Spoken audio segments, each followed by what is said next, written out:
Welcome to the Checked Out Podcast, the official podcast of the Cincinnati and Hamilton County Public Library.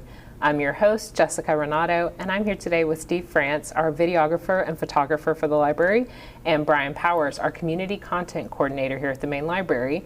And today we're going to be talking about photography in honor of World Photography Day. So thank you both for being here today. Thank you. Thanks for having us. Well, before we jump into photography, we like to talk to our guests a little bit about what they're reading, watching, and listening to right now. So, Brian, why don't you tell us, what are you reading, watching, or listening to right now? Well, I started this book when I was on vacation at the beach house in the Outer Banks, and I'm reading a book that came out in the last year about the band The Cars, the old new wave band from my childhood, and somebody wrote a 500-page book about that band. So it's been fun to read that, and kind of been reviewing all their old records and stuff as I read it. So it's nice. What about you, Steve? I haven't been reading, I've been proofreading. My son Michael France is an inspired children's author, and he goes by the pen name of Dr. Imagination. And he's got 4 books out, which are currently on Amazon, but the one that I've been proofreading recently is The Scrunchy Monster. And it's about a little monster who spends the day cleaning his room and finds something that he doesn't know what it is, which happens to be a scrunchie. And he's not too sure what to do with it. So I'm trying to get through that and make sure it's good to go, and then 3 other books to follow. That's great. Pulling great dad duty there. Mm-hmm. We're all reading things very differently. We've got some nonfiction, we've got some children's fiction. I'm reading one called The Night and the Moth, which is kind of like gothic romantasy, which is really fun. So there's some gargoyles and some seers and some fun stuff like that by Rachel Gillig. How'd that come on your radar? How did you know about that? Well, first of all, I love reading fantasy and romantasy, and it's a very popular one right now. But also, she is going to be in town with Joseph Beth in September, and I had read a couple of her previous books, and I really wanted to read this one before she's in town so I can go to her author talk. So it's very, very good. It's a fun read for sure. Are you watching or listening to anything really interesting right now? Well, I think it's interesting. There's a new Cape Fear series that came on I think Apple. Haven't started that, but watching the original one with Gregory Peck and Robert Mitchum, and going to watch the remake that was done with Martin Scorsese with De Niro and Nick Nolte, which was done in the early 90s. So kind of watching that, kind of Cape Fear, kind of a binge watching thing. I like that. What about you, Steve? Well, I pay for Paramount for a year to wait for 10 weeks when Star Trek Strange New Worlds places. I'm a Trekkie. Now, surprisingly enough, I don't like the other Star Trek franchises that kind of came between, but when Strange New Worlds came out, I was kind of inspired. So it started about 4 weeks ago. It's got 6 weeks left in its season. Then I'm out again, and I'll keep paying Paramount till next season. I understand that. We're a big MLS family. We like to watch soccer games at our house, and we pay for it just so we can watch those soccer games. So that's what we've been watching, at least at our house. Well, we are going to take a quick break, and we will be right back. Visit your favorite arts, cultural, and recreational attractions in Hamilton County for free with a Discovery Pass. With your library card, you can reserve a Discovery Pass for 15 local attractions, including the Cincinnati Museum Center and American Sign Museum. Learn more at chpl.org. To expand access to STEM-related learning tools and materials, the library has partnered with the Library Foundation and Dean Regas to circulate 15 telescopes for use by library cardholders. Telescopes are available at 15 locations, and each can be checked out for a 7-day loan period. Learn more at chpl.org. Welcome back to the Checked Out Podcast. I'm here today with Steve and Brian, and now we're going to talk a little bit about World Photography Day, specifically photography here at the Cincinnati and Hamilton County Public Library, which actually has quite a long history. So Brian, as our resident history knowledge database, talk to us a little bit about the history of photography here at the library. Well, we have a pretty large collection, which a lot of it's been scanned and is available in our digital library if people want to check that out. We have a collection of various photographers over the years, but probably the one that might be of interest is we had an official librarian or official photographer for the library, and his name was, what was his name? Elmer Foote was his name. Elmer Foote. Elmer Fud, like, That's right. Elmer Foote with What's an up, E Doc? on the end. oh, okay, not chasing rabbits. T-E. And Maybe for those pictures. he has an interesting background with it. We don't have a lot of biographical information on him, but we have some. He was originally from Connecticut, and he moved here in the 1870s when he was a teenager, and he was 15. I don't know why, but he moved here with his dad and his stepmother and his half siblings. He was born in 1863 in Connecticut, and for some reason, the whole family moved here. His mother died when he was about 7, and then his dad got remarried and had like 6 more kids. So he was the oldest, but he was, the only one from the first wife. But his dad, they moved here to the Fairmount area, which is not too far away from downtown. And his father was working at the Fairmount woolen mill, where they would weave wool, and he started working there when he was about 15, when they first moved here in about 1878. He eventually became a foreman there. Both him and his dad worked there for over 25 years. He became a foreman. He was part of the drying department, head of the drying department. I don't know a lot about wool and how it's made and the processing. But I guess, when he was about 40, I guess he decided to change things up. He became a streetcar conductor for about a year. Wow, that is a big change. And then he started working at the main library, our old main library, down the street from here, where we are at. But he was about 40, and he started working at the library in the circulation department. Not as a photographer, but just working in circulation. They have him as a distributor, which I'm assuming that's somebody who probably actually kind of like put their, got stuff out.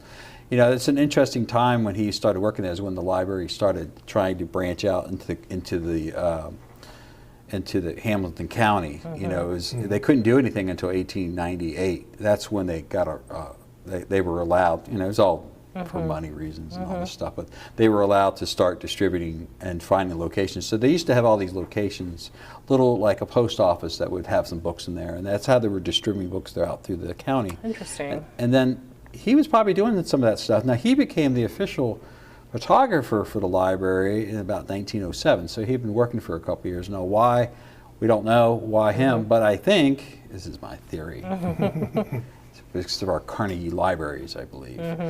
I did find that he did some photography in 1899 and 1900 because he submitted some photos of his kids for the local newspaper. So obviously it must have been like a hobby for him, something like that. But I think when the new Carnegie libraries were opening, and that was in 1906, 1907, he took photos of those, and I think that may have helped him get the job. The other thing is the director at that time, his name was Hodges, and I think he was a bit of a photographer himself because he would travel around, and at this time, this is when lantern slides were happening. Yes. And Hodges, he went to Norway, and he went to the Balkans and all stuff, and he'd come back and he would do these presentations at our new branches that were opening up, and they were glass lantern slides, and I think Foote was already doing that himself, and so he managed to get this job.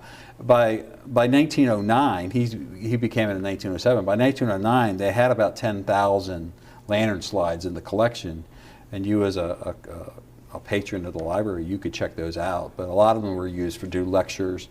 People would do presentations on traveling, and that's what Foote did. Foote would go every summer for vacation. He'd go down to eastern Kentucky, to this county down there where all the mountains were, and he'd just take pictures of that. And so he did presentations down and all throughout Lexington. The Lexington Public Library actually has about 200 of his slides that he did of Kentucky that he must have gave them to him. So he I think, like I said, I think that's how he got the job, was probably because he was taking pictures of the Carnegie libraries because they were new, and I think the director also was a photo. What did an guy. official library photographer in the early 1900s photograph? Well, I think what he was doing was building that collection. That's why Gotcha. they, it kept growing. I mean, we had those lantern slides were still being used for lectures, and people could check them out, like teachers and things, and do, presentations with them. Until the 1950s, I mean, it was, like I said, it was about 9,000 in 1909, and then I think it doubled that by 1930, or I think it was in 26,000. I read somewhere by 1925. So they were still being used for decades by the library. That's amazing. I would have loved to have seen how we processed those lanterns and film, because I mean, back when I started my career, even television was film. And so if you had breaking news, you still had to develop the film reel before you could play it. And so just imagining here someplace in a building, there was a photo lab per se with chemicals and all kinds of things to make those pictures. I'm kind of curious when he was going down there in those mountains in Kentucky, and he was, what kind of equipment he had to haul around with him, It was still kind of bulky at that point. Yeah, they were very bulky back then, yes. Well, but he took lots of photos, not just of the library, but he has a lot of pictures of Cincinnati, the steamboats and different roads being built, and he traveled around in other states, and he did all sorts of, he was actually a presenter himself. You could see all throughout the 19-teens, he was doing presentations, and he lectures. He did one like on Abraham Lincoln's, he called it like Abraham Lincoln's home state or something like that, and he would do a presentation about Abraham Lincoln, but it was all these shots of where Lincoln lived and things like that. What I think is kind of cool was, again, a lot of this stuff is, all these buildings are gone. So it was great that he took all these pictures around Cincinnati and things. But for the library history, I mean, he's got pictures of the old library. But the branches were kind of new, so he was going out there every time I had a new branch, he'd take pictures of it and stuff. But we had what were called home libraries, which was what I was referring to earlier, which were not real big. They were just sort of make through. But he had pictures of people there. There was also a time around 1908 they had playground libraries, and he had some pictures of those. So it was kind of cool that he had pictures not just of like the Carnegie libraries, which were impressive architecturally, but just the other kind capturing of the other ways that the history. library was kind of expanding out through the county. So. That's very neat. Well, obviously we've come quite a way since glass lantern slides, even up through film to digital photography today, which is what Steve does as the official photographer of the library now. So Steve, talk to us about taking photos today. What your kind of weeks look like from week to week, the kinds of things that you capture. Oh, things have come a long way since back in the days of negatives. Everything is digital now, so it's much easier. The equipment's much lighter to move around. But my job is to visit all of our 41 locations to capture what images I can of different events and kind of make a visual record of what we did that will someday be categorically put in GLH long after I'm gone, I'm sure. But it's a fun job. Every day is a different adventure for what I go to do, and I truly go out and try to find creative images that will tell the story of what our customers experienced when they were doing what they were doing, and hopefully I'm doing that. I think so. I look at your pictures and you take lots and lots of them.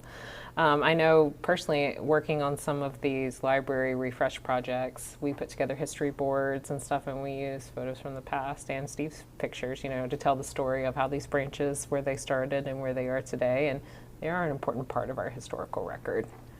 I can tell you, going back to my college days, but I had a photojournalism class, and we were back in the film days, and I knew the professor well, and I'd already been working for a newspaper at the time, and I'm like, this is a piece of cake class. I'm an easy A here in college.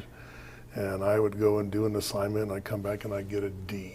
Oh. And I'm like, what's the deal? I couldn't get better than a C in that class.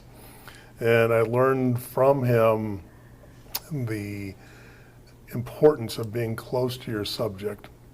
You put on your smallest lens and get close and get the essence of what they are. And after all the D's and C's for all the assignments, I ended up getting an A in the class because the professor basically said he had to find some way to keep me interested, and he did, and he taught me a few good lessons in the process. But I really try to put on the smaller lens and get close to people. And sometimes they feel uncomfortable when I'm too close, but sometimes the pictures pay off. And even the library was kind enough to get a fisheye, which some people don't appreciate as much as I do. But it really, you can really get close and really tell a story with that lens. So. And I think that's so important because visuals are how a lot of people communicate and receive information. And we share a lot of the pictures we take today out in our modern, through email and social media, and we get a lot of responses from it because people still, from the 1800s through today, still respond to visual imagery. I found that even with the newspapers, that for me, before I was going to read a story, I whatever picture caught my eye that was very interesting, then I read the story, and that would be the lead on how I would get to where I was at. But it had to be a compelling picture, and I wanted to know what was behind that story of that picture, and so I read the story. It's good storytelling. Well, thank you both for being here today. I appreciate you being on the show. Yeah, no problem. No problem. And thank you for listening. We'll hope you tune in next time for our next episode of Checked Out.